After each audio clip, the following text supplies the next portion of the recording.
नमस्कार। टॉपिक पढ़ने वाले हैं, ये टॉपिक है राजनीतिक विकास। राजनीतिक विकास टॉपिक कब आया, कैसे आया, क्यों आया? अगर ये कंसेप्ट समझ में आएगा तो राजनीतिक विकास को समझना और ज्यादा अपने लिए आसान हो जाएगा। देखो, डेविड ईस्टन ने व्यवस्था सिद्धांत दिया और ये कहा कि मेरा जो व्यवस्था सिद्धांत है ये दुनिया में आप कहीं पर भी लागू कर दो, ये सार्वभौमिक है, यूनिवर्सल है। आप कहीं पर भी लागू करो तो वहीं पर किसी भी प्रकार की शासन व्यवस्थाओं में लागू हो सकता है। लेकिन जब उसने ये सिद्धांत दिया और प्रैक्टिकली व्यवहार में देखा गया कि ये केवल अमेरिका में लागू हो पाया, इसमें कुछ कमियां रह गई थी। उन कमियों को दूर करने के लिए आमंड और पावेल ने संरचनात्मक प्रकार्यात्मक सिद्धांत दिया। आमंड और पावेल संरचनात्मक प्रकार्यात्मक सिद्धांत देते हैं और ये कहते हैं कि जो ईस्टन के सिद्धांत में कमी रह गई वो हम इसमें पूरी करते हैं। और संरचनाएं ही इंपॉर्टेंट नहीं थी, वहां पे प्रकार यानी फंक्शंस भी इंपॉर्टेंट हो गए कि संरचनाओं के कार्य क्या होते हैं, ये अपन ने समझा। संरचनाओं का मतलब संस्थाएं, कार्यपालिका, विधायिका, न्यायपालिका। काम क्या है? विधायिका का काम विधि निर्माण करना है, कार्यपालिका का काम बने हुए कानूनों को लागू करना है और न्यायपालिका का काम कानूनों की व्याख्या करना है। जब व्यवहार में देखा गया, सिद्धांत आने के बाद में इसमें भी कमियां नजर आती हैं और ये सिद्धांत जो है ये केवल और केवल अमेरिका और पश्चिमी देशों के संदर्भ में ही सही साबित हो पाया, विकासशील देशों में लागू नहीं हो पाया। अपन ऐसा कह सकते हैं कि आमंड पावेल ने जो सिद्धांत दिया वो केवल विकसित देशों में लागू हो पाया, जबकि डेविड ईस्टन ने जो सिद्धांत दिया वो केवल अमेरिका की व्यवस्था में लागू हो पाया। अब जो रह गई थी उन्हें दूर करना था कि विकासशील देशों में लागू क्यों नहीं हो पा रहे ये कॉन्सेप्ट, ऐसा क्या कारण है? नाम है प्रिंसटन स्कूल। प्रिंसटन स्कूल से जुड़ा हुआ कॉन्सेप्ट है राजनीतिक विकास। ये अपन ने जो बॉक्स बना करके एक जगह पर अपन लिख रहे हैं कि कौन से स्कूल से कौन सी अवधारणा या कौन सा रिसर्च जुड़ा हुआ है वो अपन लिख रहे हैं। जैसे कैम्ब्रिज विश्वविद्यालय से क्या जुड़ा हुआ है ये अपन ने लिखा, ऑक्सफोर्ड विश्वविद्यालय से क्या जुड़ा हुआ है, शिकागो विश्वविद्यालय से कौन सी अवधारणा जुड़ी है, ऐसे अपन एक जगह पर लिख रहे हैं। आपको लिखाया हुआ है प्रिंसटन विश्वविद्यालय से जुड़ा हुआ है राजनीतिक विकास। यहाँ के प्रमुख विद्वान हैं आमंड। आमंड ये जानना चाहते हैं कि विकासशील देशों में क्या किया जाए, कौन सी पद्धति लेकर के आई जाए कि यह दुनिया के हर देशों में लागू हो पाए, विकासशील देशों में स्पेशली लागू हो पाए। तो प्रिंसटन विश्वविद्यालय के कुछ विद्वान लोग हैं जिन्हें इन देशों में स्टडी के लिए भेजा जाता है। ये कौन लोग हैं और कौन से देशों में जाते हैं ये अपने लिए महत्वपूर्ण हो जाता है। राजनीतिक विकास का पिता कहा जाता है लुसियन पाई को, और लुसियन पाई जाते हैं म्यांमार के अंदर। जो राजनीतिक विकास के पिता है वो म्यांमार में जाते हैं, अभी याद हो जाएगा आपको थोड़ी देर में। फिर अपन बात करते हैं भारत की। भारत आने वाला जो विचारक है उसका नाम है मायरन वीनर। इंडिया आते हैं। भारत का पड़ोसी देश पाकिस्तान, यहां पर आते हैं विंडर। विंडर या वाइंडर भी बोल देते हैं, विंडर यहां पर आते हैं। सही स्पेलिंग BINDER है, बाइंडर। बिंडर भी लिखा हुआ मिलता है कई किताबों में। तो यहां पर पाकिस्तान आते हैं बिंडर। एक और भारत का पड़ोसी देश श्रीलंका, यहां पर आते हैं FW रिक्स। अब यहां पे आते हैं तो रिक्स, समस्या ये थी कि छोटा सा देश है श्रीलंका, यहां पर इनको भेज दिया जाता है। और इतना छोटा सा है कि अपन भारत का जब नक्शा खरीदते हैं तो श्रीलंका का पूरा नक्शा फ्री आ जाता है अपने यहाँ पर।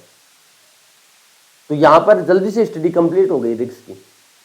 रिक्स ने फोन किया आमंड साहब को कि साहब अब हम कहाँ पर जाएं, यहाँ तो हो गया अपना काम, आ जाऊं मैं। उसने कहा नहीं, इतनी जल्दी नहीं आना है, एक काम कर तू थाईलैंड जा। तो रिक्स को श्रीलंका से थाईलैंड भेज दिया जाता है।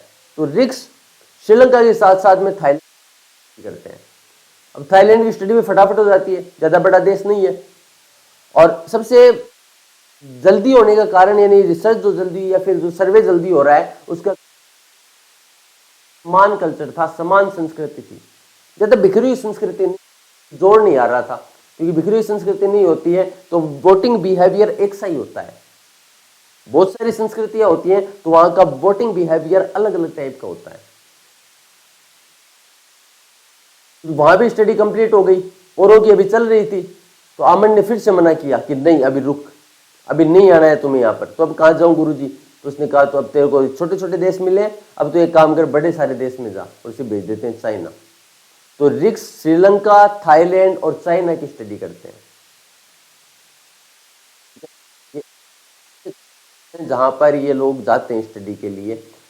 इसके अलावा अपन अफ्रीका के दो देशों की ओर बात करते हैं, घाना और नाइजीरिया।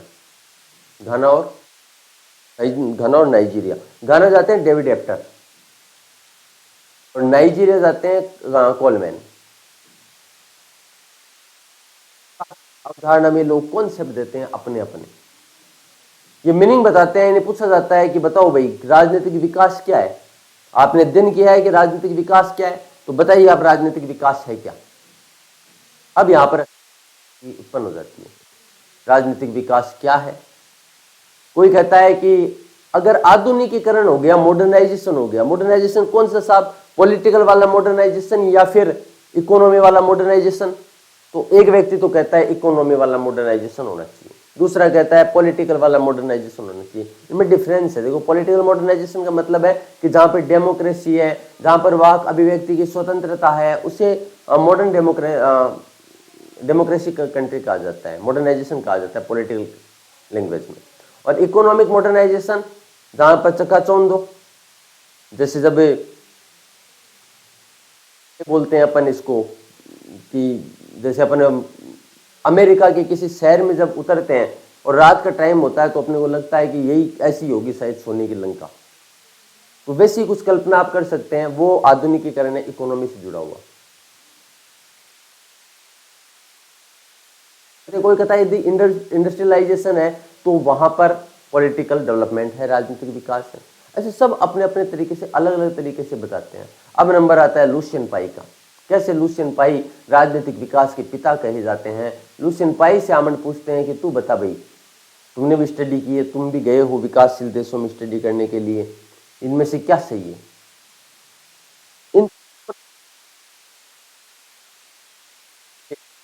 लुसियन पाई है, लुसियन पाई ये कहते हैं कि राजनीतिक विकास का मतलब ये नहीं है, ना तो कोई आर्थिक विकास है, ना राजनीतिक विकास है, ना कोई आधुनिकीकरण है। राजनीतिक विकास का मतलब आधुनिकीकरण, आर्थिक और पॉलिटिकल नहीं है।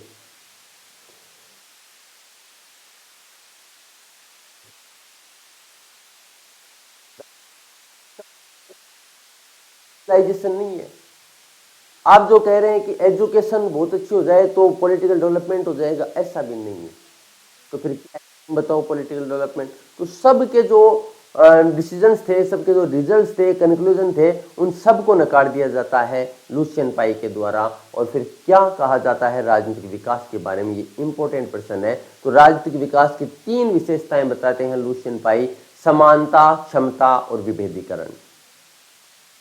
समानता क्या है, क्षमता क्या है, विभेदीकरण क्या है, ये अपन समझेंगे। ये 3 पॉइंट आपको याद होनी चाहिए। आप लोग नोटबुक और पेन साथ में रखना। मैं इस कंटेंट के साथ में आपको शॉर्ट नोट्स भी लिखवाता जा रहा हूँ साथ साथ के अंदर, ठीक है? तो बेहतरीन तरीके से, क्योंकि कंटेंट पूरा नोट्स आपको लैंग्वेज में लिखने की कोई जरूरत नहीं है। बहुत बढ़िया कंटेंट मैंने तैयार किया है। आप जब 10-15 क्लास देख लोगे, उसके बाद में क्वेश्चंस देखना पुराने, वो क्वेश्चंस आपके सोल्व होने लग जाएंगे, ठीक है? तो ये राजनीतिक विकास में फिर आमंड है ना, आमंड को भी ये बात अच्छी लगती है, और आमंड भी फिर इस केवल शब्दों को अलग दे देता है, शब्दों के नाम उसमें अलग हैं, लेकिन ये विशेषताएं अच्छी मानता है। विकास ही नहीं होता है, राजनीतिक पतन भी होता है। कई को आप विकास विकास विकास की बात कर रहे हो, विकास ही थोड़ी होता है, पतन भी हो जाता है। ऐसा विचारक है हंटिंगटन। हंटिंगटन राजनीतिक विकास के साथ साथ में राजनीतिक पतन की अवधारणा से जुड़ा हुआ है। हंटिंगटन का एक स्टूडेंट है फ्रांसीसी फुकुयामा। फ्रांसीसी फुकुयामा भी राजनीतिक पतन की अवधारणा से जुड़े हुए हैं। तो 2 महत्वपूर्ण थिंकर हैं जो कि राजनीतिक पतन की बात करते हैं। एक हंटिंगटन है तो दूसरे फ्रांसीसी फुकुयामा, इन्हीं के स्टूडेंट है, इन्हीं के शिष्य हैं। फिर डब्ल्यू रिक्स ये कहते हैं कि विकास फंद में फंस जाता है, डेवलपमेंट ट्रैप की बात करते हैं। कब फंस जाता है ये अपन समझेंगे। वो लुसियन पाई को आधार बनाता है और ये कहता है कि समता और क्षमता में जो बैलेंस बनाने का काम है ना, ये संरचनाओं का होता है, उसके लिए विभेदीकरण आवश्यक है। तीसरा पॉइंट जरूरी है, और विभेदीकरण नहीं होगा तो यहाँ पर राजनीतिक जो विकास है ये विकास फंड में फंस जाएगा, डेवलपमेंट ट्रैप की बात करते हैं। ऐसे आइजेनस्टाइन ब्रेक डाउन की बात करते हैं। टर्मिनोलॉजी पढ़ेंगे, अलग अलग थिंकर्स के बारे में पढ़ेंगे, बातें यही पढ़ेंगे जो मैंने आपको बताई है, तो आपके दिमाग में थोड़ा बहुत क्लियरनेस बनी होगी कि अपने को वास्तव में पढ़ना क्या है, किस तरीके से पढ़ना है। ठीक है, तो अपन टॉपिक को स्टार्ट करते हैं। जैसे जैसे इसमें आता है वैसे वैसे अपन समझाते जाते हैं। जहां पर भी अपने को दिक्कत नजर आएगी कि ये वाला चीज समझनी है वो अपन समझ लेंगे।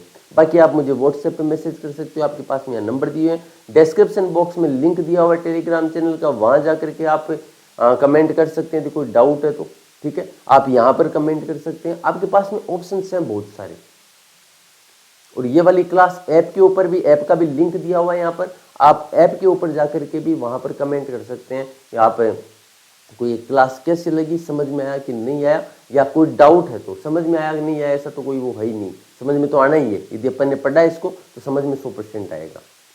ठीक है, तो अपन स्टार्ट करते हैं। राजनीतिक विकास। राजनीतिक विकास, विकास शब्द अर्थशास्त्र की देन है। बात करें तो कहां से आया, इकोनॉमी से आई हुई टर्मिनोलॉजी है राजनीतिक विकास। विकास शब्द अर्थशास्त्र से आया है। अब विकास का संबंध अर्थशास्त्र से, वहीं राजनीतिक विकास का संबंध राजनीतिक विज्ञान से। पहली लाइन अपन जानते हैं, प्रश्न भी यहाँ से कोई अपने ज्यादा बनता नहीं है। साधारण शब्दों में अपन कहें तो लोकतंत्र का विकास, लोगों की बढ़ती राजनीतिक सहभागिता, राजनीतिक लोकतांत्रिक संस्थाओं की बढ़ती संख्या, जागरूकता में वृद्धि, स्वतंत्र समाचार और अधिकारों की व्यवस्था आदि के विकास को राजनीतिक विकास कहा जा सकता है। किनका विकास, अब देखो अपने कैसे, ये जो पॉइंट लिखे हुए ना, ये राजनीतिक आधुनिकीकरण की विशेषता है। समझना आप बात को, ये राजनीतिक आधुनिकीकरण की विशेषता है। यानी आधुनिकीकरण किससे जुड़ा हुआ है, राजनीतिक विकास की अवधारणा से जुड़ा हुआ है। लेकिन आधुनिकीकरण है लेकिन राजनीतिक विकास नहीं है। समझना बात को, भारत में लोकतंत्र है, लोकतंत्र का विकास बहुत अच्छे से हो रखा है। अपना लोकतंत्र जो है ना बहुत मजबूत है। इंडिया की डेमोक्रेसी, इंडिया का संविधान बहुत मजबूत है कि आज तक टिका हुआ है। 75 साल पूरे हो गए लेकिन अपने संविधान को कभी कोई आंच नहीं आई, कभी किसी नेता ने संविधान के नियमों का उल्लंघन नहीं किया। तो लोकतंत्र का विकास, लोगों की बढ़ती राजनीतिक सहभागिता, ये भी है, लोगों की राजनीतिक सहभागिता बढ़ रही है लगातार। आप वोटिंग होती है तब आप देखेंगे कि पहले 40% 50% होती थी, अब वो वोटिंग हमेशा बढ़ती हुई नजर आती है। हर इलेक्शन में वोटिंग ज्यादा होती है, परसेंटेज रेशियो में तो ज्यादा होती है, तो राजनीतिक सहभागिता बढ़ रही है। राजनीतिक और लोकतांत्रिक संस्थाओं की बढ़ती संख्या, तो राजनीतिक और लोकतांत्रिक संस्थाओं की संख्या लगातार बढ़ रही है। आप देखो अन्य पिछड़ा वर्ग आयोग, ओबीसी, अदर बैकवर्ड क्लास पिछड़ा वर्ग आयोग, पहले एक सांविधिक निकाय था जो अब संवैधानिक निकाय बन गया। संवैधानिक संस्थाओं की, लोकतांत्रिक संस्थाओं की संख्या बढ़ रही है। सिटीजन चार्टर जैसे एक्ट आ गए, आरटीआई जैसे नियमों को और ज्यादा मजबूत किया जा रहा है। ये क्या है, लोकतांत्रिक संस्थाओं की संख्या बढ़ रही है, वृद्धि हो रही है, लोग भी जागरूक हो रहे हैं अपने अधिकारों के प्रति।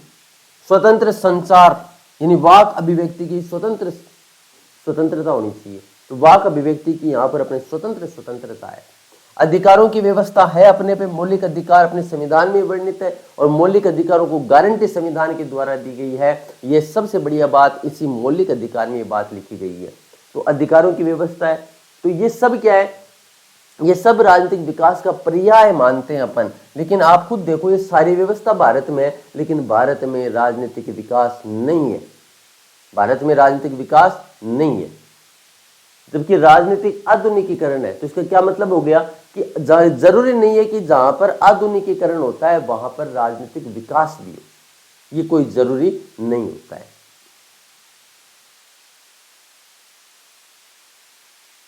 के अन्य नाम और भी नाम है इसके, विल एंड कैपेसिटी बोल देते हैं इसको, इंस्टीट्यूशनल फ्रेमवर्क बोल देते हैं, इंस्टीट्यूशनलाइजेशन बोल देते हैं, और ऐसा बोलने वाले सैमुअल पी हंटिंगटन है। संस्थागत संयोजना शब्द का इस्तेमाल आइजेनस्टाइन ने किया है। संकल्प और सामर्थ्य का जो पर्याय है, इसका पर्यायवाची शब्द, ऐसे शब्द का नाम हेल्पर ने लिया है। तो आप इन नाम और ये शॉर्ट नोट्स में लिखेंगे कि ठीक है। कंप्लीट आपको लैंग्वेज में लिखने की कहीं कोई जरूरत नहीं है। ये जो PDF है ये आपको मिलेगी, ठीक है। जो आप नोट्स, आप जो कोर्स परचेज करेंगे इसके साथ में आपको एक कंप्लीट कंटेंट पूरा मिलेगा आपको एक कॉपी का, ठीक है। ये बोलते हैं कि राजनीतिक विकास क्या है, तो राजनीतिक विकास राजनीतिक आधुनिकीकरण और राजनीतिक संस्थाकरण है। आप पॉज करके और उसके बाद में आराम से आप इनको शॉर्ट में लिखना है। जिन जिन चीजों को लिखना है वो मैं बताता जा रहा हूँ आपको, है ना, पूरा नहीं लिखना है। सैमुअल पी हंटिंगटन राजनीतिक विकास को क्या बोलते हैं कि राजनीति में लोगों की सहभागिता है और राजनीतिक संस्थाकरण है। यहाँ पर देखिए आप, राजनीतिक संस्थाकरण, संस्थाकरण शब्द का इस्तेमाल किसने किया है, सैमुअल पी हंटिंगटन ने। तो राजनीतिक विकास क्या है, राजनीति का संस्थाकरण हो जाए और राजनीतिक सहभागिता हो जाए। राजनीतिक संस्थाकरण का मतलब क्या है कि संस्थाएं मजबूत हो जाए, पालिका कार्यपालिका के काम करे, विधायिका विधायिका के काम करे, न्यायपालिका न्यायपालिका के काम करे। अगर संवैधानिक आयोग है तो वो अपना काम स्वतंत्र रूप से कर पाए तो संस्थाकरण है, इंस्टीट्यूशनलाइजेशन है, नहीं तो नहीं है। और इंस्टीट्यूशनलाइजेशन का होना ही राजनीतिक विकास है, ऐसा हंटिंगटन का मानना है। यदि इंस्टीट्यूशंस मजबूत नहीं होंगे तो वो राजनीतिक विकास नहीं, राजनीतिक पतन हो जाता है। इसी फुकुयामा ये कहते हैं कि सशक्त राज्य होना चाहिए, विधि का शासन होना चाहिए और उत्तरदायी शासन होना चाहिए। यदि ये तीन चीजें हैं तो वहां पर राजनीतिक विकास हो सकता है, नहीं राजनीतिक विकास नहीं है। ये ऐसे कैसे मिलता है अपने को एग्जाम के अंदर, एक तरफ नाम दे देगा थिंकर का, Helio Jaguaribe, Samuel P Huntington, Francis Fukuyama. दूसरी तरफ अपने को ये दे देगा कि राजनीतिक विकास क्या है, प्रश्न में राजनीतिक आधुनिकीकरण प्लस राजनीतिक संस्थाकरण, ऐसे कैसे लिखा हुआ होता है। हंटिंगटन राजनीतिक सहभागिता राजनीतिक संस्थाकरण, फुकुयामा सशक्त राज्य विधि शासन उत्तरदायी शासन। तो अपने को ध्यान रखना है कि लोग राजनीतिक विकास किन किन को मानते हैं। क्या है ये आपको शॉर्ट नोट्स में नहीं लिखने, ठीक है, कल समझ लीजिए आप।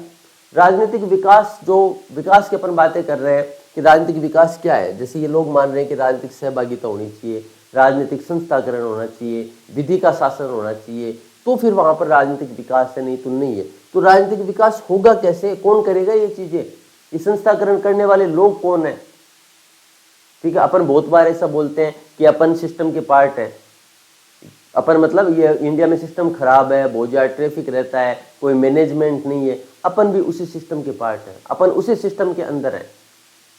अपना भी दायित्व बनता है कि अपन उस सिस्टम को सुधारें। तो राजनीतिक विकास क्या है, कौन लोग हैं जो ये करेंगे, ये संस्थाकरण कौन करेगा, राजनीतिक संस्थाकरण कौन करेगा, ये राजनीतिक सहभागिता को कौन बढ़ाएगा, कौन लोगों में जागरूकता पैदा करेगा, कौन विधि के शासन को बताएगा।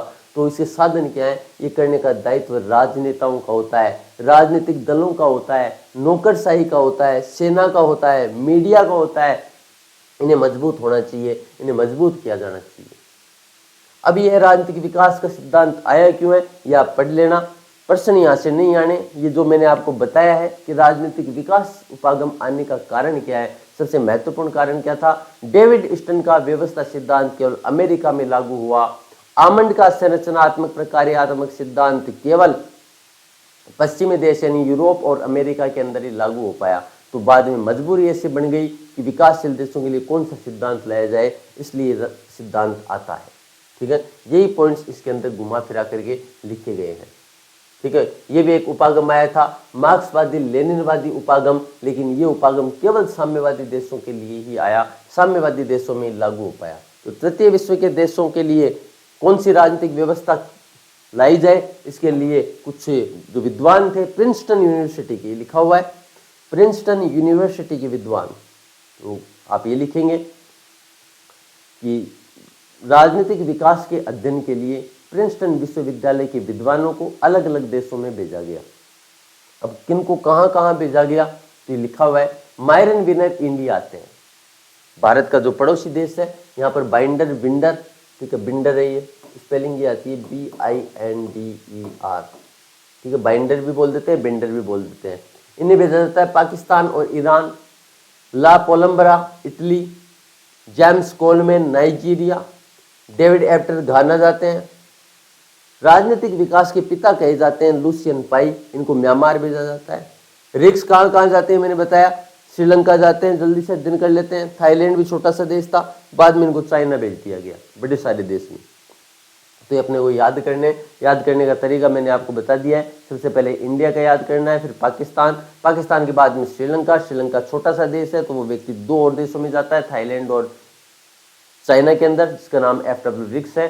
फिर बाद में अपन बात करते हैं जो राजनीतिक विकास के पिता हैं लुशियन पाई, इनको म्यांमार भेजा जाता है। फिर अपन पहुंच जाते हैं अफ्रीका महाद्वीप के 2 देश, घाना और नाइजीरिया। घाना के अंदर डेविड एप्टर और कोलमैन जाते हैं नाइजीरिया। ठीक है, इन सब थिंकर्स ने थर्ड वर्ल्ड के देशों का अध्ययन किया है, पर इनका राजनीतिक विकास को देखने का नजरिया पूंजीवादी उदारवादी है। एक तो ये वाला पॉइंट आपको लिखना है, ठीक है, कौन किस देश में जाता है ये अपने को पता होना चाहिए। और अब ये जो लाइन बोल रहा है कि इनका नजरिया पूंजीवादी उदारवादी है, इसका क्या मतलब है, देखो ये भी आप समझ जाओगे बहुत आसानी से। आपने ये देखा होगा कि जब HDI का इंडेक्स जारी किया जाता है, ह्यूमन डेवलपमेंट इंडेक्स, तो अपने को पाकिस्तान से भी नीचे रैंक पर दिखाया जाता है। अपने को जहां पर मतलब खाने के लिए आटा नहीं मिल रहा है, उससे भी नीचे की रैंक में दिखाया जाता है अपने को ह्यूमन डेवलपमेंट इंडेक्स में। ऐसा क्यों है? क्योंकि इसके जो नॉर्म्स होते हैं ना, वो इन्होंने अपने अकॉर्डिंग बना रखे हैं वेस्टर्न कंट्रीज के लोगों ने, कि वहां पर यदि आपने बच्चों को पूरी स्वतंत्रता दे रखी है ना, तो आप HDI में टॉप पर है। अगर उसके कामों में इंटरफेयर कर रहे हैं कि बेटा तू क्या पढ़ रहा है, क्या नहीं पढ़ रहा है, क्या खा रहा है, क्या नहीं खा रहा है, क्या पहन रहा है, क्या नहीं पहनना है, अगर ऐसे कामों में इंटरफेयर कर रहे हैं, तो इसका मतलब आप बच्चे का विकास नहीं कर रहे हैं, बच्चे का विकास नहीं हो पाता है, इसका मतलब ये है। तो मानक अलग अलग बनाए गए हैं, तो इन्होंने राजनीतिक विकास के जो आधार बनाए ना, वो विकासशील देशों के अकॉर्डिंग नहीं माने, वो इन्होंने माने विकसित देशों के अकॉर्डिंग। यानी इनकी अवधारणा पूंजीवादी उदारवादी है, या यूं कहो कि विकसित देशों की जो विशेषताएं हैं, अगर वैसी विशेषता है तो राजनीतिक विकास है, नहीं तो नहीं है, ये मान लो आप। क्योंकि पूंजीवादी उदारवादी देश विकसित देश है, अमेरिका और यूरोप वाले देश, अगर उनके देश जैसे यहाँ पर काम हो रहा है तो राजनीतिक विकास है, नहीं तो राजनीतिक विकास नहीं है। आधार बना लिया। तो 2 क्वेश्चन यहाँ पर, एक तो अध्ययन के लिए इन्होंने मतलब कौन से देश में गए, राजनीतिक विकास कौन से देशों के लिए आया है, ये आया है विकासशील देशों के लिए। कौन से देशों को आदर्श माना है, कौन से देशों के अनुरूप इन्होंने राजनीतिक विकास को माना है, विकसित देशों के अनुरूप माना है। इसलिए कहा जा रहा है कि इनकी अवधारणा जो है वो पूंजीवादी उदारवादी है। ठीक है, तो विकास को देखने का नजरिया पूंजीवादी उदारवादी है। शॉर्ट नोट्स में सिर्फ आपको ये वर्ड लिखना है पूंजीवादी उदारवादी। जैसे आप ये वर्ड लिख लोगे, पूंजीवादी उदारवादी अवधारणा, एक तो ये वाला पॉइंट लिखना है। बस जैसे आप देखोगे इसको, आप जब रिवाइज करोगे तो देखते ही आपको समझ में आ जाएगा इसका मीनिंग क्या है। फिर आपको लिखना है विकसित देशों को आदर्श माना, आदर्श विकसित देशों को माना, ऐसे लिखना है। फिर आगे चलते हैं अपन। राजनीतिक विकास सिद्धांत में हम निम्नलिखित विद्वानों के विचारों का अध्ययन करेंगे। ये जो भी थिंकर्स होंगे वो आते जाएंगे, अपन आगे पढ़ते जाएंगे। ठीक है, सबसे पहले तो अपन बात करते हैं यहाँ पर लुशियन पाई की, सबसे इंपॉर्टेंट थिंकर, जिन भी विचारकों ने ये बताया कि राजनीतिक विकास आर्थिक विकास है, या फिर राजनीतिक विकास है, या फिर आर्थिक विकास राजनीतिक आधुनिकीकरण है, राजनीतिक संस्थाकरण को मजबूत कर दो तो राजनीतिक विकास है। सबने अपने अपने तरीके से बताया और उन सबको गलत बताया लुशियन पाई ने। लुशियन पाई को राजनीतिक विकास का पिता कहा जाता है। पहली लाइन तो ये लिख लो, राजनीतिक विकास का पिता कहा जाता है। और इनकी बुक है एस्पेक्ट्स ऑफ पॉलिटिकल डेवलपमेंट 1966। ऐसे ही मिलती जुलती एक और किताब है new aspects of politics. New aspects of politics ये अपन ने लिखी है, तो आप मुझे बताएंगे कि ये किताब किसने लिखी है। ठीक है, ये अपन ने पढ़ा है, नोट्स में भी लिखा है। New aspects of political science, ये बुक आप बताएंगे किसकी है। ठीक है, संस्कृति का फैलाव तथा जीवन के पुराने प्रतिमानों को नई मांगों के अनुरूप ढालना है, लुशियन पाई ये कहते हैं। ये पाई की शुरुआती परिभाषा है, बाद में से वापस ले लिया गया। अब देखना राजनीतिक विकास क्या है। बहुत सारे विचारक अलग अलग बातें बताते हैं। पॉल बारान ये कहते हैं राजनीतिक विकास का मतलब है आर्थिक विकास। रोस्टोव ये औद्योगिक विकास को राजनीतिक विकास मानते हैं। आप एक साइड में लिखेंगे पॉल बोरॉन, उसके आगे आर्थिक विकास, उसके नीचे रोस्टोव, उसके आगे औद्योगिक विकास। फिर आप लिखेंगे कोलमैन, लिपसेट, डेविड एप्टर, गुरनार मिर्डल। इनके अनुसार राजनीतिक आधुनिकीकरण राजनीतिक विकास है। वेबर और पार्सन्स ये मानते हैं कि प्रशासनिक और कानूनी विकास ही राजनीतिक विकास है। तरीके से आपको लिखना है केवल थिंकर्स के बारे में, ये वाली लाइन नहीं लिखनी है राजनीतिक विकास की पूर्व शर्त है, पूर्व शर्त ऐसे नहीं लिखना है। सिंपल आपको लिखना है पोल बरान आर्थिक विकास, रोस्टोव औद्योगिक विकास, कोलमैन राजनीतिक आधुनिकीकरण, कोलमैन के साथ में लिप्से, डेविड एप्टर, गुंडार मिर्डल। मैक्स वेबर और पार्सन्स मानते हैं कि प्रशासनिक और कानूनी विकास है तो राजनीतिक विकास है, नहीं तो नहीं है। ठीक है, कोलंबरा लोकतंत्र का विकास है तो राजनीतिक विकास है, नहीं तो नहीं है। ला कोलंबरा। एडवर्ड सिल्स क्या मानते हैं? राष्ट्र राज्य बनाना, अगर राष्ट्र राज्य है, राष्ट्र का मतलब है एक समान संस्कृति जहां पे निवास करती है, अगर वो राज्य के अंदर है तो राजनीतिक विकास है, नहीं तो राजनीतिक विकास नहीं है। रिक्स और कार्ल डायच को संचार संप्रेषण सिद्धांत का जनक कहा जाता है।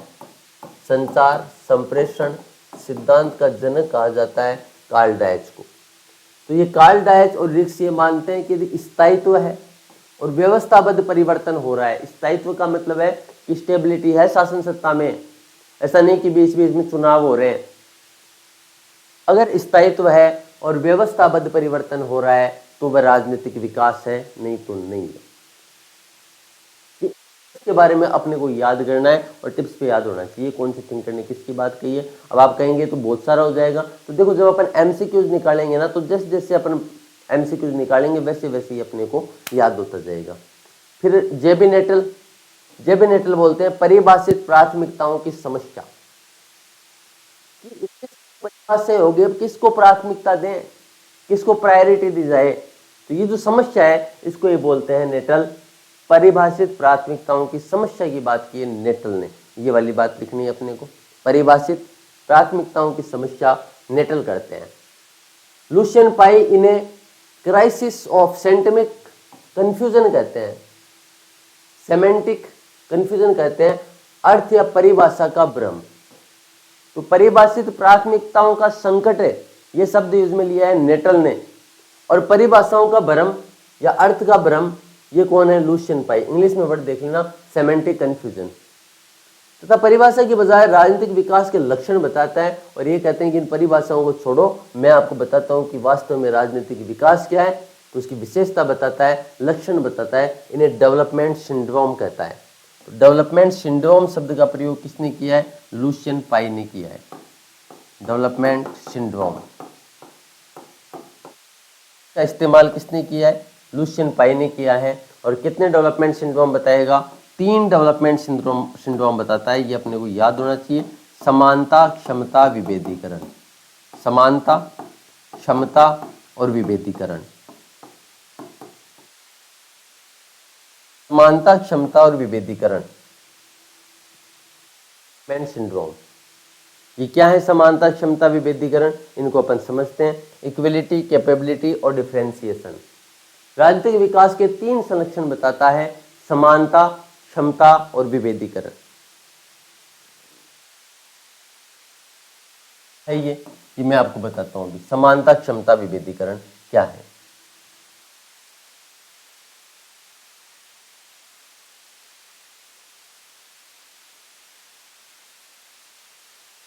राजनीतिक विकास के 3 लक्षण बताता है लुशियन पाई और इन्हें कहा जाता है डेवलपमेंट सिंड्रोम।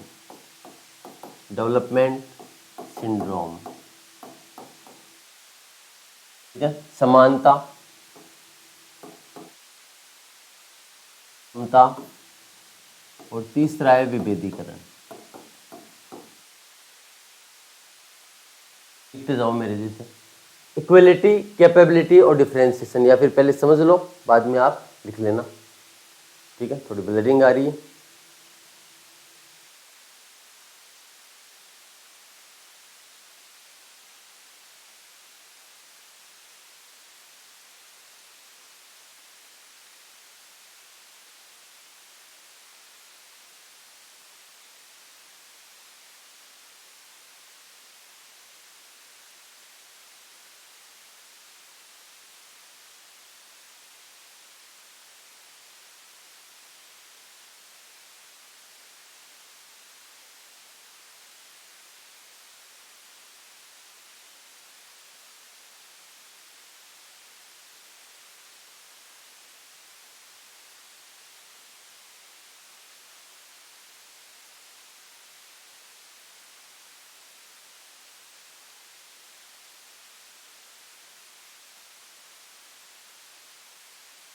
समानता, क्षमता, विभेदीकरण, ये 3 पॉइंट है डेवलपमेंट सिंड्रोम। समानता क्या है, क्षमता क्या है, विभेदीकरण क्या है। देखो, समानता जुड़ी है जनता से। डेविड डिस्टन का व्यवस्था सिद्धांत जो अपन ने पढ़ा है, आमंड का संरचनात्मक प्रकार्यात्मक सिद्धांत जो अपन ने पढ़ा है, एक सीक्वेंस में चल रहे हैं अपन। पहले व्यवस्था सिद्धांत पढ़ा है, फिर संरचनात्मक प्रकार्यात्मक सिद्धांत पढ़ा है, और फिर राजनीतिक विकास में चल रहे हैं। ठीक है। क्षमता, क्षमता जो है ये किससे जुड़ी है, सरकार से जुड़ी है, कैपेबिलिटी गवर्नमेंट से जुड़ी है। और विभेदीकरण जो है ये संरचनाओं संस्थाओं से जुड़ी है, संरचनाओं से जुड़ी है। संरचनाओं का मतलब कार्यपालिका, विधायिका और न्यायपालिका। समानता का मतलब जनता, जनता क्या करती है, सरकार से मांग करे, निर्णय लिया उस पर समर्थन दे या फिर नहीं दे। ठीक है, तो मांग और समर्थन इसमें शामिल है। कुल मिला के अपन कहें कि इनपुट की बात कर रहा है, जिस आगत की बात कर रहा है वो आगत जुड़ा हुआ है समानता से। तो लोगों में समानता होनी चाहिए, इस चीज के लिए मतलब उनमें एक रूपता होनी चाहिए, एक मत होना चाहिए उनके अंदर कि हाँ ये सरकार ने जो काम किया है वो अच्छा किया है या फिर बुरा किया है, एक मत होना चाहिए। या वो डिमांड करे कि साहब हमारी नेक्स्ट डिमांड क्या है, जैसे जब अपने पास में रोटी नहीं थी तो रोटी की डिमांड की, फिर रोटी, कपड़ा, मकान, उसके बाद में शिक्षा, फ्री शिक्षा कर ली, फिर उसके बाद में एजुकेशन, वो शिक्षा, बाद में स्वास्थ्य, और अब अपन न्यूट्रिशन की बात कर रहे हैं। तो एक सीक्वेंस में चलता है। ठीक है, डिमांड जाती है तो सरकार क्या उसको फुलफिल कर पा रही है, इतनी कैपेबल होनी चाहिए सरकार कि इसको फुलफिल कर पाए, इतनी कैपेबिलिटी होनी चाहिए, इतनी उसमें क्षमता होनी चाहिए सरकार में कि वह इसको फुलफिल कर पाए जो डिमांड आई है। और यदि ये डिमांड पूरी नहीं कर पा रही है तो इसका मतलब वहां पर राजनीतिक विकास नहीं है। अगर लोग मांग कर ही नहीं रहे हैं कहीं पर किसी देश में, या मांग कर रहे हैं तो सरकार उसको दमन कर रही है, उस मांग को, उस मांग को दबा दे रही है, तो इसका मतलब वहां पर समानता नहीं है। तो समानता नहीं है तो इसका मतलब है कि वहां पर समानता नहीं है, तो इसका मतलब है कि वहां पर राजनीतिक विकास नहीं है। क्षमता नहीं है, कैपेबल नहीं है सरकार इतनी कि इस मांग को संभाल सके, तो इसका मतलब वहां राजनीतिक विकास नहीं है। जैसे 2014 में कांग्रेस, बहुत सारी डिमांड्स आ गई थी कांग्रेस के पास में, उनको संभाल नहीं पाई और सरकार क्रैश हो गई। यानी सरकार में कैपेबिलिटी नहीं थी, इन राजनीतिक विकास नहीं है। तो सरकार इतनी कैपेबल होनी चाहिए। संरचनाओं का मतलब है कार्यपालिका, विधायिका, न्यायपालिका, यानी एग्जीक्यूटिव, कार्यपालिका, विधायिका, लेजिस्लेचर, और न्यायपालिका, जुडिशियरी। अपना अपना काम कर पा रही हैं। कार्यपालिका विधायिका में इंटरफेयर नहीं करी है, विधायिका कार्यपालिका में इंटरफेयर नहीं करी है, ये न्यायपालिका में इंटरफेयर नहीं करी है, तो इसका मतलब वहां पर राजनीतिक विकास है, नहीं तो नहीं है। ठीक है, तो ये बात समझाता है कौन, यहां पर लुशियन पाई। तो लुशियन पाई राजनीतिक विकास की 3 विशेषताएं बताता है जिन्हें डेवलपमेंट सिंड्रोम कहा जाता है। ये है इक्वलिटी, कैपेबिलिटी और डिफरेंशिएशन। इक्वलिटी जनता से जुड़ी हुई है, कैपेबिलिटी सरकार से जुड़ी हुई है, और डिफरेंशिएशन संस्थाओं से, संरचनाओं से जुड़ी है। अब इसी के इर्द गिर्द अपन पूरे इस राजनीतिक विकास को समझेंगे। ये मेन थीम यही है। इसी से अपन आमंड को समझ पाएंगे, इसी से अपन रिक्स को समझ पाते हैं, इसी से अपन हंटिंगटन और फुकुयामा को समझ पाते हैं। तो ये अपने लिए इंपॉर्टेंट थिंकर है लुशियन पाई। इसलिए लुशियन पाई को राजनीतिक विकास का जनक कहा जाता है, पिता कहा जाता है। अब लुशियन पाई से फिर एक बात बताओ, इन देशों में राजनीतिक विकास क्यों नहीं हो रहा है, क्या कारण है कि यहाँ पर राजनीतिक विकास नहीं हो पा रहा है। इससे कारण पूछा जाता है लुशियन पाई से। तो लुशियन पाई ये कहता है कि इन देशों में, विकासशील देशों के सामने 6 प्रकार के संकट हैं। तो 6 क्राइसिस ऑफ पॉलिटिकल डेवलपमेंट की बात करते हैं लुशियन पाई।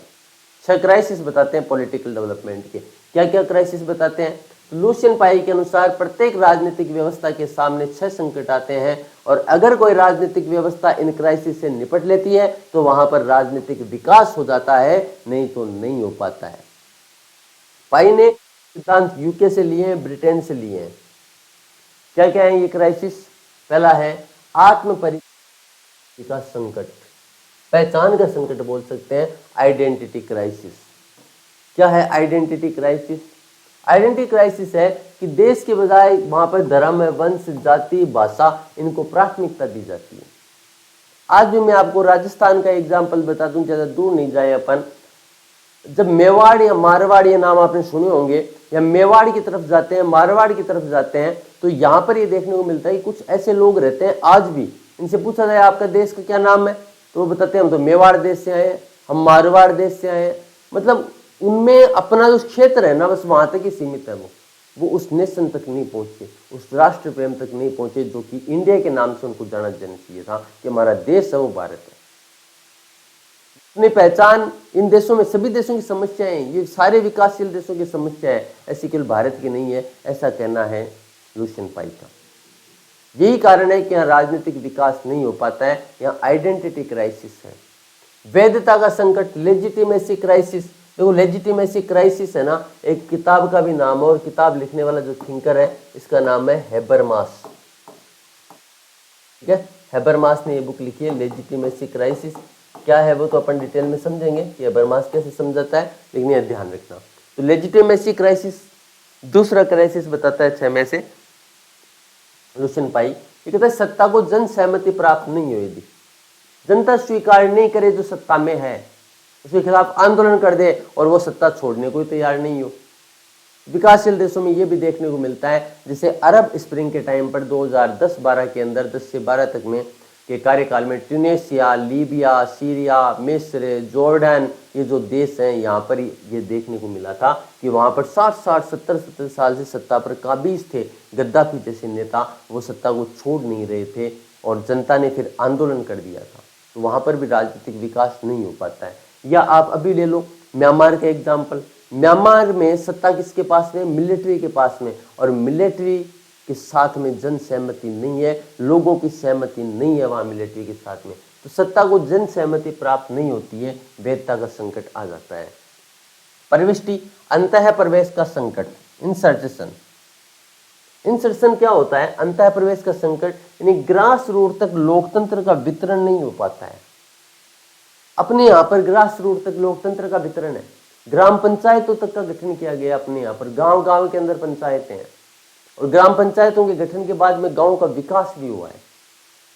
तो लोकतंत्र यदि ग्रास रूट तक नहीं है, आमजन से नहीं जुड़ा हुआ है, तो वहां भी राजनीतिक विकास नहीं हो पाता है, ये भी एक संकट है। तो 3 क्राइसिस हो गए, identity crisis, legitimacy crisis, insertion. ठीक है, ये आप लिखने ही है ना, मैं हर चीज के लिए आपको बोलूंगा नहीं कि लिखना है, ये नहीं लिखना है, अब आपको दिमाग लगाना है कौन से अपने काम के कौन सा नहीं है। पार्टिसिपेशन, जनता की भागीदारी, इन देशों में जनता की भागीदारी नहीं होती है। पहली बात तो जब वोट देने की बारी आती है, अपने को अपना नेता चुनना, अपना रूलर जो अपने ऊपर शासन करेगा उसका चुनाव करना है, कितनी बड़ी बात होती है। लेकिन अपन वोट देने भी नहीं जाते हैं कि कौन 200-400 किलोमीटर जाएगा, फिर किराया लगा करके क्या ही मतलब है, नहीं जाएंगे, गाड़ी का पेट्रोल ही जल जाएगा, तो वोट देने नहीं जाते। सबसे पहले वोट दे दिया तो फिर वो तार्किक तरीके से वोट नहीं दे करके आएंगे, चलो ठीक है वो दे दिया किसी भी तरीके से, वो भी ठीक है। अब सरकार क्या काम कर रही है, हमें क्या काम करवाने, हमको पता ही नहीं है कि सरकार से क्या काम करवाने हैं। हमने उन्हें अपना नेता बना दिया जबकि वो सेवक है, तो हमारी भागीदारी नहीं हुई, तो हमको डिमांड नहीं करते हैं, जाते ही नहीं है, मांगते ही नहीं है कुछ के हिसाब, हमने तुम्हें भेजा है, वोट दिया है, हमारी वोट की भी कोई कीमत है, हमारा काम करो, ऐसा अपन कहते ही नहीं है कभी, तो मांग नहीं करेंगे। सरकार ने जो कोई डिसीजन ले लिया तो उसके ऊपर अपनी कोई प्रतिक्रिया नहीं है, ना उद्दों से लेना, न मादों को दौड़ना, अपनी मस्ती में मस्त रहना, यानी पार्टिसिपेशन नहीं है। तो पार्टिसिपेशन नहीं होना भी भागीदारी नहीं है, सहभागिता नहीं है। एकीकरण का संकट, इंटीग्रेशन, विभिन्न गुटों और समूह की मांगों के मध्य सामंजस्य और एकीकरण का न होना, एकीकरण न होना भी राजनीतिक संकट है। वितरण का संकट, क्राइसिस ऑफ डिस्ट्रीब्यूशन, संसाधन, पद, अधिकार और सम्मानों का सही वितरण नहीं होता है तो भी राजनीतिक संकट आ जाता है। जैसे मैं आपको एग्जांपल देता हूँ, श्रीलंका में, श्रीलंका में माइनॉरिटीज और मेजोरिटीज का मैटर चलता रहता है।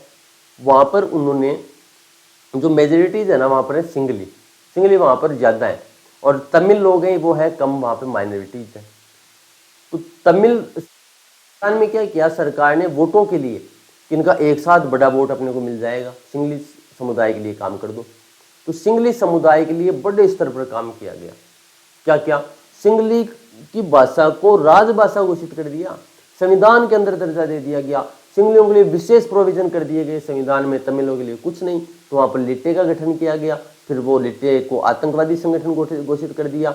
राजीव गांधी ने भारत से सेना भेजी थी, ठीक है, ये अपन IR में पढ़ेंगे वैसे, लेकिन यहाँ पर इतना सा कॉन्टेक्स्ट है कि अगर सही वितरण नहीं किया जाता है, लिट्टे को वो सम्मान नहीं मिला जो वो चाहते थे, वो संसाधन नहीं मिले जो उनको वो चाहते थे, वो संख्या में कम थे तो उनको ज्यादा मिलना चाहिए था, वो पद नहीं मिले। भारतीय संविधान में अल्पसंख्यकों को आर्टिकल 29 और आर्टिकल 30 दो मौलिक अधिकारों के अंदर भी स्थान दिया गया है, अलग से प्रोविजन किए गए हैं। हालांकि ये केवल अल्पसंख्यकों के अधिकार नहीं है, लेकिन अल्पसंख्यकों के लिए प्रोविजन है इनके अंदर। तो यहाँ पर अपन ने जैसे इनको अधिकार दे दिया तो अपने विरोध कम करते हैं अल्पसंख्यक, यहाँ पर ज्यादा विरोध है, उनको अधिकार नहीं मिले, अल्पसंख्यकों को सम्मान नहीं मिला, सम्मान का सही वितरण नहीं हुआ। USA में भी यही हुआ अश्वेतों के साथ में।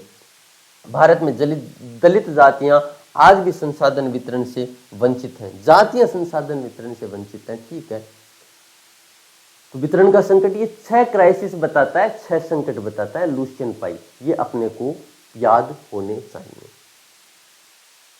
करके अपन बाइंडर की, बाइंडर से पहले आमंड को देख ले तो ज्यादा बढ़िया रहे। आमंड को देखते हैं अपन पहले, है ना। आमंड क्या करते हैं, पहले तो आमंड की 2 बुक है, पॉलिटिक्स ऑफ डेवलपिंग एरियाज, जो विकासशील देशों वाले एरिया हैं वहां पर डेवलपमेंट कैसा है, तो पॉलिटिक्स कैसी चलती है, तो पॉलिटिक्स ऑफ डेवलपिंग एरियाज, ये बुक आमंड और कोलमैन ने लिखी है। एक आमंड और पावेल ने मिलकर के लिखी है कंपैरेटिव पॉलिटिक्स ए डेवलपमेंट अप्रोच। तो दोनों किताबें अपने को पूछता है आमंड कोलमैन की बुक कौन सी है या आमंड और पावेल की बुक कौन सी है।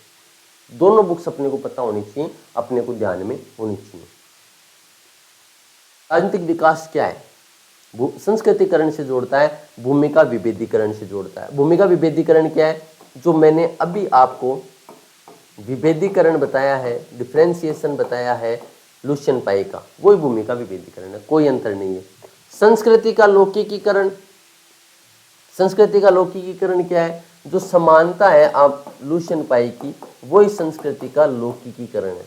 जो समानता है लुशियन पाई की, तो लुशियन पाई की समानता तो संस्कृति का लौकिकीकरण है। यानी जनता में संस्कृति का लौकिकीकरण होता है ना, उनकी संस्कृति एक समान सी हो जाती है। लौकिकीकरण का मतलब ये है, तो एक समान संस्कृति हो जाती है तो डिमांड भी कर पाते हैं, वोट भी एक जगह पर पड़ते हैं, अपने नेता को भी वो चुनते हैं। वो काम नहीं करता है तो दूसरा नेता को बना देंगे, क्योंकि वोटों में उनमें दम है, वोट एक जगह गिरते हैं उनके। तो भूमिका संस्कृतिकरण, संस्कृति लौकिकीकरण, ये समानता से जुड़ा हुआ है। भूमिका विभेदीकरण, ये विभेदीकरण टर्मिनोलॉजी से जुड़ा हुआ है। इन्हीं 3 शब्दों को अपन समझेंगे यहाँ पर। देखो, राजनीतिक विकास के 3 लक्षण हैं, कौन कौन से हैं, कौन से हैं 3 लक्षण। एक तो है संस्कृति का लौकिकीकरण, संस्कृति का लौकिकीकरण।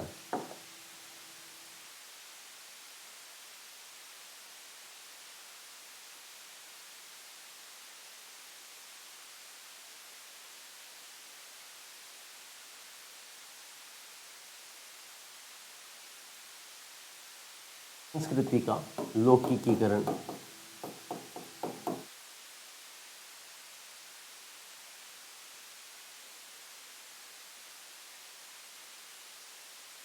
संस्कृति का लौकिकीकरण।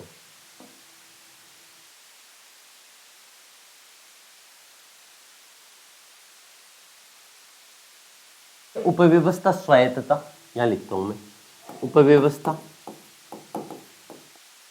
स्वायत्तता। तो तीसरा क्या है, उपव्यवस्था स्वायत्तता, भूमिका विभेदीकरण, भूमिका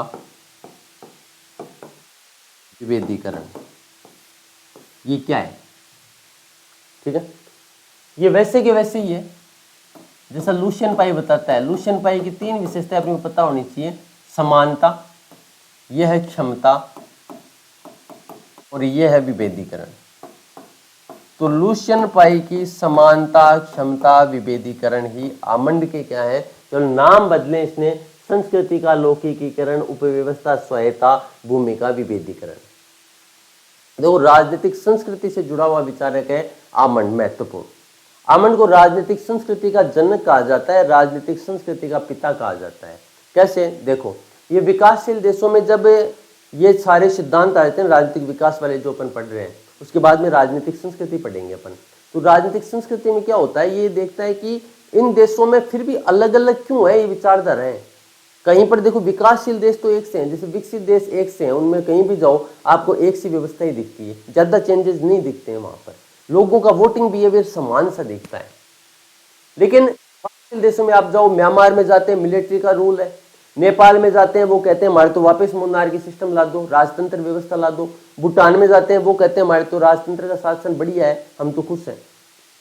लेकिन आप श्रीलंका में जाओ, वहां की हालात अलग ही। पाकिस्तान में केवल बस कहने को लोकतंत्र होता है, बाकी सारी सत्ता मिलिट्री के हाथ में होती है। भारत में जाति धर्म समुदाय इनका विशेष महत्व है। लुसियन पाई ये कहते हैं कि अलग अलग होने का कारण, ये राजनीतिक विकास की जो व्यवस्थाएं हैं ये अलग अलग होने का कारण है कि यहाँ पे संस्कृति अलग अलग है।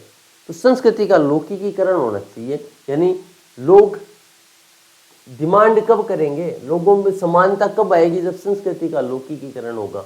ये क्षमता, कैपेबिलिटी सरकारें कब संभाल पाएंगी इन चीजों को, उनमें इतनी कैपेबिलिटी कैसे आएगी कि वो मांग आए तो मांग को संभाल पाए। तो इसके लिए उपव्यवस्था स्वायत्तता का कॉन्सेप्ट दिया है कि ऑटोनोमस होनी चाहिए, सब सिस्टम जो है वो ऑटोनोमस होना चाहिए। सब सिस्टम क्या, जैसे कार्यपालिका है, विधायिका है, न्यायपालिका है, ये अपने अपने काम कर रही है, ठीक है। लेकिन जो उपव्यवस्था है, जैसे राज्य सरकार है, केंद्र सरकार है, फिर लोकल बॉडीज आ गई, तो ये जो सिस्टम बनाया गया है सब सिस्टम ये ऑटोनोमस होना चाहिए, आराम से काम कर सके। राज्य सरकार के कार्यों में केंद्र सरकार हस्तक्षेप नहीं करे। तो उपव्यवस्था स्वायत्ता होगी तो सरकारें खुद ही सक्षम हो जाएंगी, ऐसा मानना है इनका। फिर भूमिकाओं का विभेदीकरण। भूमिका विभेदीकरण का मतलब है कि जो संस्थाएं हैं ये अपने अपने रोल, यानी अपने अपने रोल के अंदर काम करें। जैसे विधि निर्माण का काम विधायिका का है तो विधायिका अपना ही काम करे, यही तो बात ये कह रहा है। बस इसी की बात को इधर कह दिया कि नाम बदलें इसने और कुछ नहीं। तो आमंड की तीन विशेषताएं हैं, संस्कृति का लौकिकीकरण, उपव्यवस्था स्वायत्ता, भूमिका विभेदीकरण। इधर है समानता, क्षमता और विभेदीकरण, ये लुसियन पाई की विशेषताएं हैं, ठीक है। यहां पर समझाया गया है पावेल का राजनीतिक व्यवस्थाओं का वर्गीकरण। ये बुक है comparative politics and development approach, 1966 में ये बुक। ये किसकी बुक है? Comparative politics. ये आमंड और पावेल की बुक का नाम है कंपैरेटिव पॉलिटिक्स, आमंड पावेल की बुक है। और जब अपन बात कर रहे होंगे developing areas, politics of developing areas, ये किसकी बुक है? तो आमंड कोलमैन की बुक है। ये अपन ने दोनों बुक्स में डिफरेंस देख लिया है, ठीक है। ये व्यवस्थाओं की बात करता है, राजनीतिक व्यवस्थाओं का वर्गीकरण, कि इन देशों के अंदर पॉलिटिकल सिस्टम कैसा है। पॉलिटिकल सिस्टम को समझा रहे हैं, राजनीतिक व्यवस्थाएं कैसी हैं। तो राजनीतिक व्यवस्थाएं कैसी है, तो तीन प्रकार की हैं। देखो, एक तो प्रिमिटिव सोसाइटी होती है, आदिम व्यवस्थाएं हैं प्रिमिटिव सोसाइटी। परंपरागत व्यवस्थाएं दिखाई नहीं दे रहा हो तो आप लिख लेना, यहाँ पे मैं बता देता हूँ। प्रिमिटिव सोसाइटी आदिम व्यवस्थाएं हैं। दूसरी है परंपरागत व्यवस्थाएं, प्रिमिटिव सिस्टम। तीसरी है आधुनिक व्यवस्थाएं, मॉडर्न सिस्टम, मॉडर्न सिस्टम। यहां पर क्या है, यहां पर आदिम व्यवस्थाएं रहती हैं आज भी, आदिम तरीके से। वो कबीला वाला सिस्टम था, वैसा ही कुछ चलता है। जैसे एग्जांपल देते हैं, एस्किमो जनजाति, ठीक है। यहां पर जो परंपरागत व्यवस्थाएं हैं ये अपने पैट्रियार्की सिस्टम को नहीं छोड़ती हैं। जो पैट्रियार्की सिस्टम परंपराओं से जो चला हुआ था वही व्यवस्थाओं को आज भी सपोर्ट करते हैं। एग्जाम्पल देते हैं, अफ्रीका के कुछ देश हैं उनके एग्जाम्पल देते हैं। आधुनिक व्यवस्थाएं, आधुनिक व्यवस्थाएं वो हैं जहां पर ये तीनों तत्व पाए जाते हैं। जो तीन विशेषताएं ये बताते हैं आमंड, ये तीनों विशेषताएं पाई जाती है। यहाँ पर संस्कृति का लौकिकीकरण भी पाया जाता है, उपव्यवस्था स्वायत्तता भी पाई जाती है और भूमिका विभेदीकरण भी पाया जाता है। वो मॉडर्न सिस्टम है, आधुनिक व्यवस्था है। तो तीन प्रकार की व्यवस्थाओं की बात करते हैं आमंड। राजनीतिक व्यवस्थाओं का वर्गीकरण तीन प्रकार से समझाते हैं। लोकतांत्रिक, अब ये जो व्यवस्था है ना, आधुनिक व्यवस्थाएं तीन प्रकार की हैं। लोकतांत्रिक व्यवस्थाएं, पहले तो आप समझो इधर, यहाँ पर तीन प्रकार की राज व्यवस्थाएं बताई है, ये इसी का पार्ट है। आधुनिक व्यवस्था तीन प्रकार की होती हैं। लोकतांत्रिक व्यवस्था होती है दूसरी अधिनायकवादी हो सकती है, ऑथोरिटेरियन, और तीसरी है थोपी हुई गतिशीलता युक्त लोकतांत्रिक व्यवस्था, अधिनायकवादी व्यवस्था, और तीसरी है थोपी हुई गतिशीलता युक्त आधुनिक व्यवस्था। 3 प्रकार की व्यवस्थाओं की बात करते हैं आधुनिक व्यवस्थाओं में आमंड, ये इसका वर्गीकरण है। तो आमंड के अनुसार कितने प्रकार की राजनीतिक व्यवस्थाएं होती हैं? 3 प्रकार की राजनीतिक व्यवस्थाएं होती हैं, आदिमवादी, परंपरावादी और आधुनिकवादी। बस 3 अपने को ध्यान रखनी है, ये 3 अपने को याद हो जाए और तो बढ़िया है, नहीं ये 3 नाम अपने को पता होना चाहिए, आदिम व्यवस्थाएं, परंपरागत व्यवस्थाएं और तीसरी आधुनिक व्यवस्थाएं। ठीक है, ये वाली नहीं भी याद हो तो भी एक बार क्या काम चल जाएगा, लेकिन धीरे धीरे अपन जितना पढ़ते जाते हैं और एग्जाम का टाइम थोड़ा लेट होता है, बिल्कुल पास नहीं होता है, अपन ने सही टाइम पे तैयारी स्टार्ट की है तो फिर अपने पास में इतना टाइम बच जाता है कि 3 नाम और याद कर सकें, क्योंकि तब तक अपने कंसेप्ट बहुत खुल चुके होते हैं। हंटिंगटन, हंटिंगटन से पहले अपन ने बाइंडर को छोड़ा था, बाइंडर को देख लेते हैं अपन, है ना। लुशियन पाई को और आमंड को पढ़ लिया अपन ने, अपन बाइंडर के बारे में और देख लेते हैं। लियोनार्ड बाइंडर, ज़्यादा नहीं है इसके बारे में एक तो इसकी किताब का नाम है crisis and sequences in political development. 6 crisis बताते हैं लुशियन पाई, और ये बताता है 4 क्राइसिस। पहचान का संकट, आइडेंटिटी क्राइसिस, वैधता का संकट, legitimacy crisis, crisis of participation, राजनीतिक सहभागिता, और अंतः प्रवेश का संकट, क्राइसिस इंसेशन। ये 4 प्रकार के संकट बताता है लियोनार्ड बाइंडर। आमंड के बारे में अपन ने पढ़ लिया है, हंटिंगटन के बारे में पढ़ते हैं। देखो, हंटिंगटन राजनीतिक पतन की बात करता है। सबसे पहली बात तो अपने को ये पता होनी चाहिए, तो इसकी बुक में आप देखो political development and political decay लिखा हुआ है, राजनीतिक विकास और राजनीतिक पतन। एक स्टूडेंट है जिसका नाम मैंने आपको बताया फ्रांसीसी फुकुयामा, फ्रांसीसी फुकुयामा। अगर यहाँ डेवलपमेंट की जगह बुक में वर्ड लिखा हुआ मिल जाए ऑर्डर, तो किताब का नाम हो जाए political order and political decay, तो ये बुक किसकी है? फ्रांसीसी फुकुयामा की हो जाएगी। जबकि अगर political development and political decay लिखा हुआ है तो ये किसके लेख है? हंटिंगटन का लेख है। ऐसे हंटिंगटन ने 1968 में एक और बुक लिखी, political order in changing societies. Political order in changing societies. 2 और बुक्स के नाम लिख लो, हंटिंगटन की 2 और किताबें हैं, वो भी यहीं पे लिख लेते हैं अपन। एक बुक है हंटिंगटन की,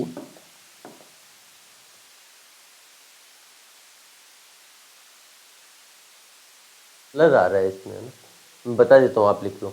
एक बुक है क्लैश ऑफ सिविलाइजेशन, सभ्यताओं का संघर्ष, और एक और बुक है, 4 महत्वपूर्ण किताबें हंटिंगटन की, और एक और बुक है डेमोक्रेटाइजेशन इन 18th सेंचुरी, लेट इन 20th सेंचुरी, सॉरी ऐसे लिखो आप, डेमोक्रेटाइजेशन लोकतंत्रीकरण, डेमोक्रेटाइजेशन लोकतंत्रीकरण कब हुआ? इन लेट 20th सेंचुरी, ऐसे बुक का नाम है। 4 बुक हो गई सैमुअल पी हंटिंगटन के अपने पास। सैमुअल पी हंटिंगटन के बारे में अपने शुरू में देखा था कि राजनीतिक विकास क्या है, तो राजनीतिक संस्थानीकरण शब्द यूज में लेता है ये, इंस्टीट्यूशनलाइजेशन। अगर इंस्टीट्यूशनलाइजेशन हो जाता है तो वहां राजनीतिक विकास है। कौन सा शब्द यूज में लेता है? इंस्टीट्यूशन।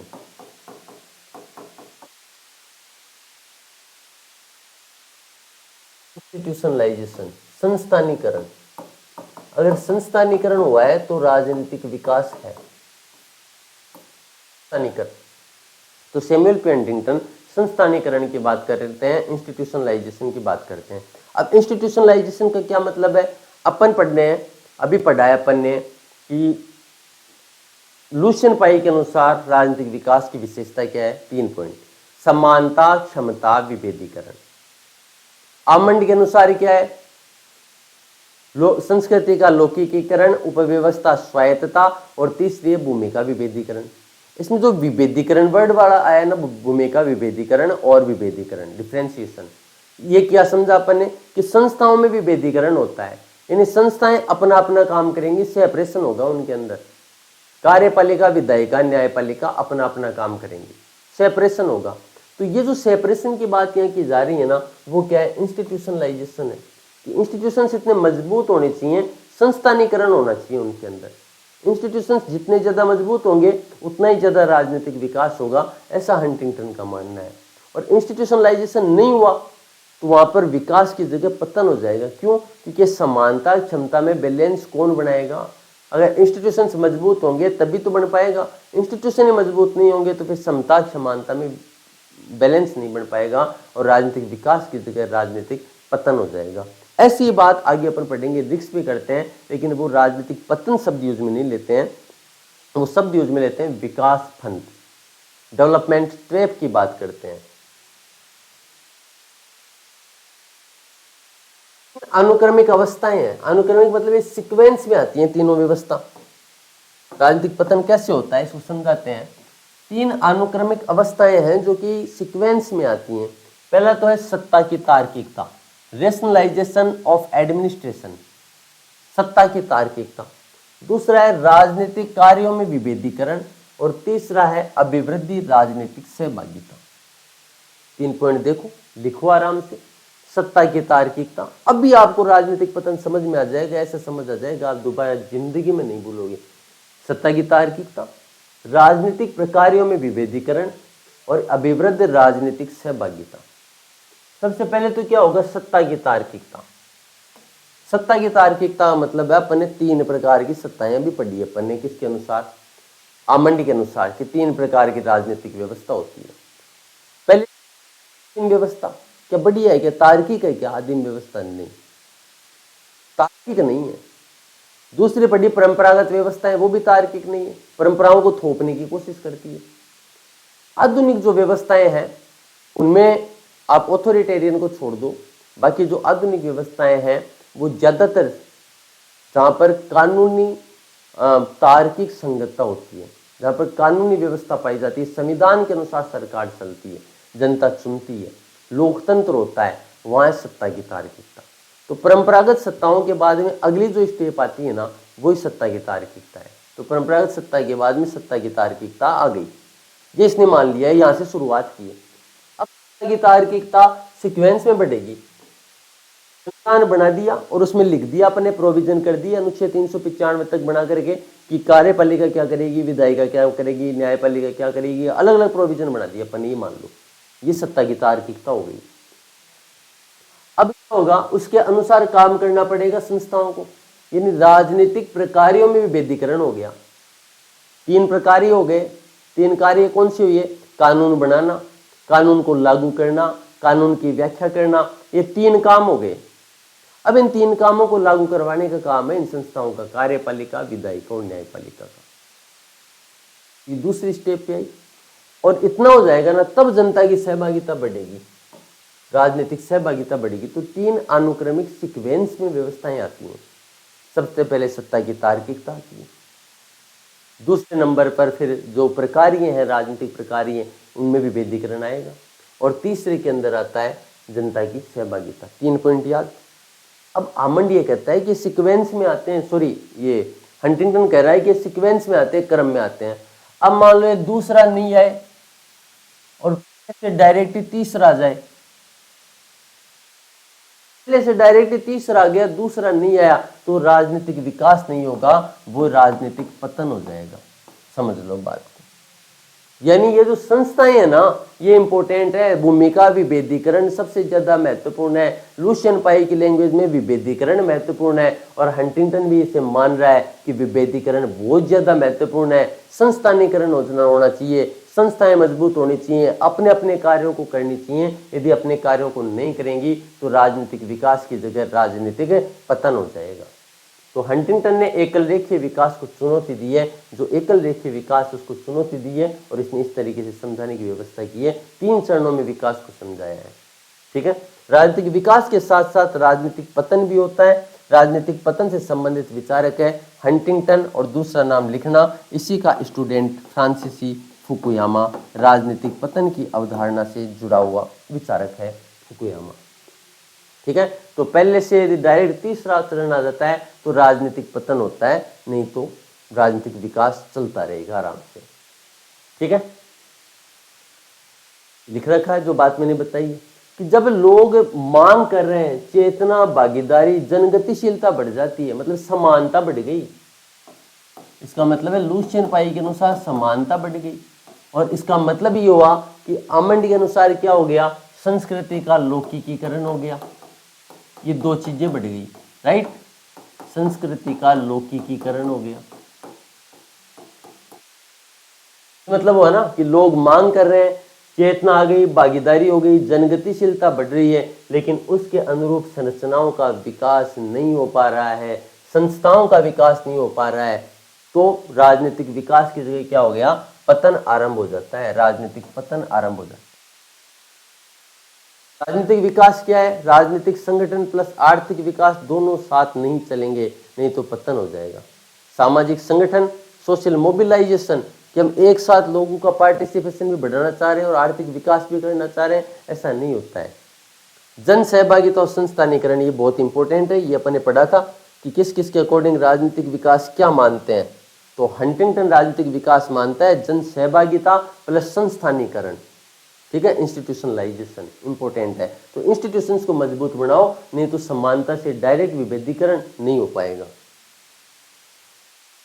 हाइपोथेसिस की बात करते हैं, हंटिंगटन गैप हाइपोथेसिस का क्या मतलब है, जो एक गैप देख रहे हैं ना अपन, समानता और क्षमता, जनता से मांगे तो आ गई जनता, वो तो आपने अवेयर बना दिया, लेकिन सरकार के पास में इतनी सक्षम नहीं है सरकार कि उन मांगों को संभाल पाए, तो सरकार क्या हो जाएगी, क्रैश हो जाएगी। तो ये जो गैप आया है ना, यही गैप हाइपोथेसिस है। ये गैप हाइपोथेसिस इंस्टीट्यूशनलाइजेशन से पूरा हो सकता है, संस्थानीकरण से पूरा हो सकता है, संस्थाओं को मजबूत करना पड़ेगा इसके लिए, नहीं तो यही गैप हाइपोथेसिस बन जाएगा, ठीक है, गैप परिकल्पना इसी से जुड़ी है।